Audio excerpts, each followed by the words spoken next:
Alerto mga SSS members and pensioners, narito po ang updated na SSS benefits. Pito po ito na pwede nyo pong makuha at ma-avail, ma-claim na mga benepisyo sa SSS bago matapos ang taon na ito, 2025. Aalamin natin ito dito sa video. Hold up.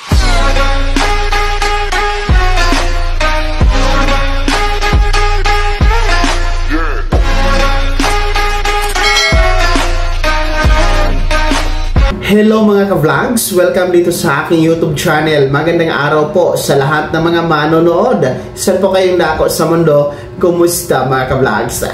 Ito ang pito na mga SSS benefits. Updated po ito na maaari nyo pong makuha at ma-avail, ma-claim sa SSS bago magtapos ang 2025. Mamaya-maya isa-isahin natin. Pero kung bago ka pa lang dito sa aking YouTube channel o di ka pa nakasubscribe, i-click nyo muna ang subscribe button na nasa baba. Huwag kalimutan na pindutin ang notification bell, ilagay sa all para updated ka sa lahat ng mga videos na i-upload ko. So eto na nga po mga SSS members and pensioners.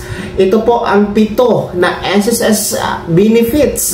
Updated po ito na maaari nyo po makuha, ma-claim at ma-benefit bago magtapos itong 2025. I-recap natin. Baka po meron kayong nakaligtaan na hindi po na-claim na benefit mula kay SSS.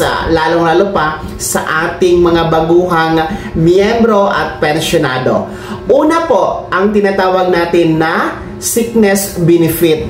Yes, ang sickness benefit po ay para po ito sa mga miyembro ng SSS na nagkasakit o magkakasakit habang po miyembro o nagtatrabaho. Meron po tayong cash benefit po na makukuha mula kay SSS. So maaari nyo po itong i-file, halimbawa po kung empleyado kayo, na injured kayo during the work, or nagkasakit kayo habang employed kayo, you can file the sickness benefit kasi po merong cash benefit na ibibigay sa SSS sa inyo habang nagpapagaling o habang kayo ay nasa bahay pa, habang wala pa sa trabaho. So pwede kayo mag-file. Actually, kung employed kayo, ay you can coordinate your HR sa company, o di kayo naman po kung self-employed, you can apply directly po through your my.sss account, o di kayo naman po mag-walk-in po sa nearest SSS branch.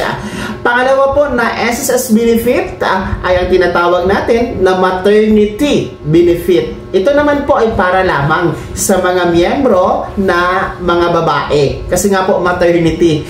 Panganganak po ito mga ka-vlogs, Once po ang isang miyembro ng SSS na babae ay manganak, meron po tayong cash benefit, habang po hindi pa makapagtrabaho. Kasi nga po, hindi naman po pwede magtrabaho agad pagkatapos manganak, baka mabinat. So up to 90 days po yan mga vlogs. Ang kagandahan dyan, mas pinalawig. Hindi lamang 90 days, kundi 105 days na po ang ating maternity benefit.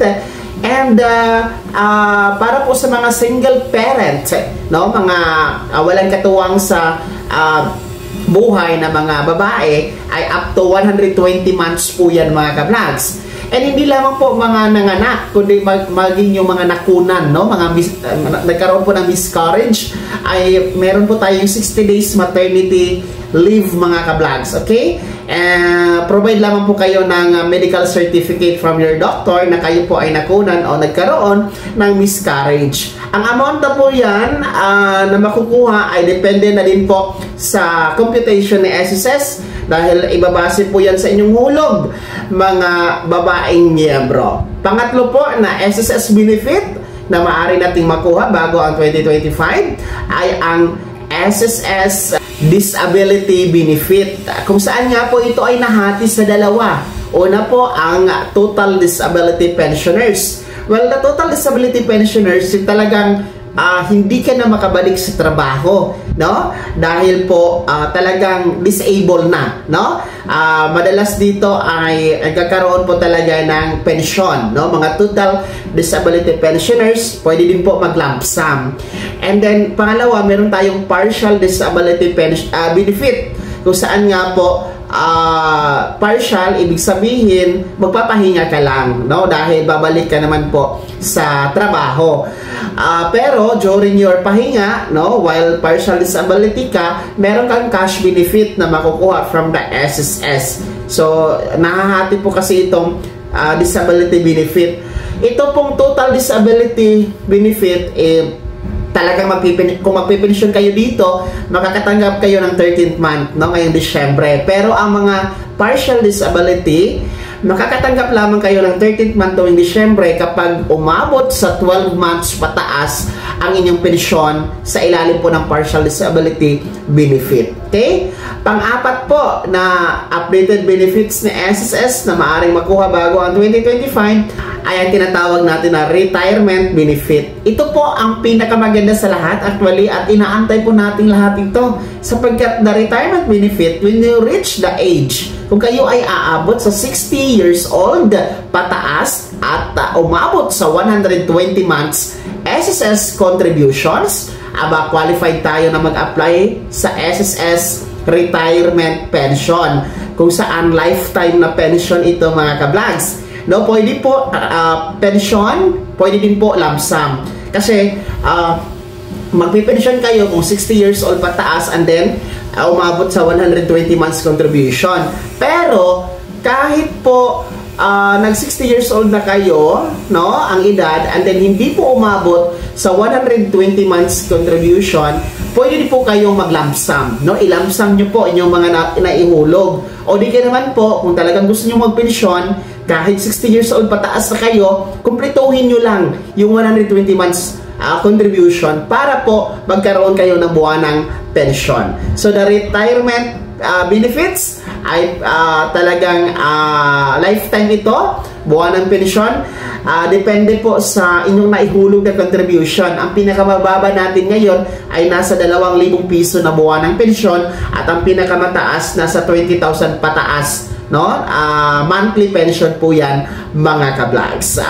Then ang panglima po natin na benefits kay SSS na pwede nating makuha ay ang death benefits, no? Ang death benefit naman po ay para po sa mga namatay na mga miyembro ng SSS o pensionado. Alam nyo, ito ay hindi naman po natin ito gusto, kasi sino ba namang tao ang gustong mamatay, di ba? Pero talagang nangyayari at umaabot po tayo sa puntong yan, at mahalaga po na handa po tayo, no, para hindi naman po magka-problema ang ating mga naiwang pamilya. SSS death benefit ay meron pong cash benefit na makukuha ang mga maiiwang pamilya mga ka-vlog. So tagagandahan dito, kahit isang beses ka lang na naghulog ng kontribusyon kay SSS, kahit ilang taon pa ang lumipas tapos namatay ang miyembro ni SSS, meron pa rin pong death benefit na makukuha, no? Kaya okay din po ang benepisyo nito para sa mga naulila o naiwang pamilya. Nasa 20,000 to 60,000 po ang makukuhang death benefit. Depende din po sa naihulog ng ating namatay na SSS member. Pang-anim na benepisyo na mula sa SSS ay ang funeral benefits. Ang funeral benefit naman po ay ito po yung cash benefit na ibibigay po sa mga naulila o pamilya ng namatay na SSS member na siyang gumastos po sa pagpapalibing at funeral, no? Lamay po, no, ng namatay na SSS member. Kung sino po yung gumastos, no? Basta may resibo po, no? Bibigyan po yan ni SSS ng funeral benefit. So nakadepende na din po yan sa SSS computation.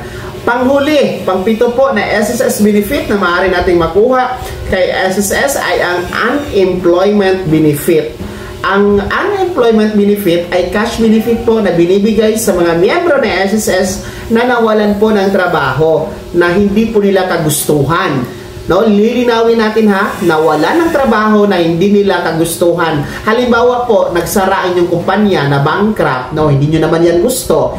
Hindi po kasama dito ha, yung mga tinanggal dahil po sa merong nagawang kasalanan sa kumpanya or sila mismo ang dahilan bakit sila natanggal sa trabaho. So, talagang unintentional, no? Hindi mo gusto bakit natanggal ka sa trabaho, meron kang cash benefit na makukuha, no? 3 months po yan na equivalent mga vlogs, no? Under the unemployment SSS benefit. At yan po ha ang 7 updated SSS benefit na maaari nyo pong makuha, ma-claim at ma-avail bago po ang magtapos ang taon na ito 2025. Kaya i-review nyo doon sa 7 benepisyon yun. Baka meron kayong hindi po na-claim o na-proseso, no? Tumungo na po sa pinakamalapit na SSS branch sa inyong lugar para po maproseso ang mga yan mga ka-vlogs. Kaya naman, mga miyembro at pensyonado ng SSS, ano po yung komento at reaction sa balitang ito?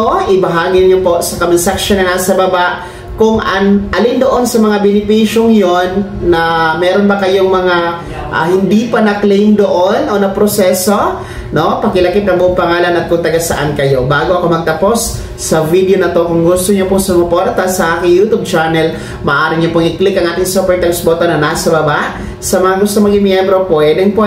I-click niyo lamang ating join button. Maraming perks dyan mga vlogs. Be my member now. Sana'y naging gabay ang video na to kahit paano na pag-uusapan natin ang mga mahahalagang bagay-bagay na may kinalaman po sa pagiging miyembro, benepisyaryo at pensyonado sa SSS. Kung hindi ka pa nakasubscribe dito sa aking YouTube channel, maaari nang i-click ang ating subscribe button na nasa baba. Huwag kalimutan na pindutin ang notification bell. Ilagay niyo po sa all para updated ka sa lahat ng mga videos na i-upload ko. Maaari nyo ding i-like ang video na to at kung meron ka pa mga katanungan, maaari nyo i-komento sa comment section na nasa baba. Paki-follow na din po ang aking official Facebook page na nasa screen nyo. Muli po, ako si Daniel Timpawa na nagsasabing dito sa aking YouTube channel, pawang katotohanan at lahat totoo lamang.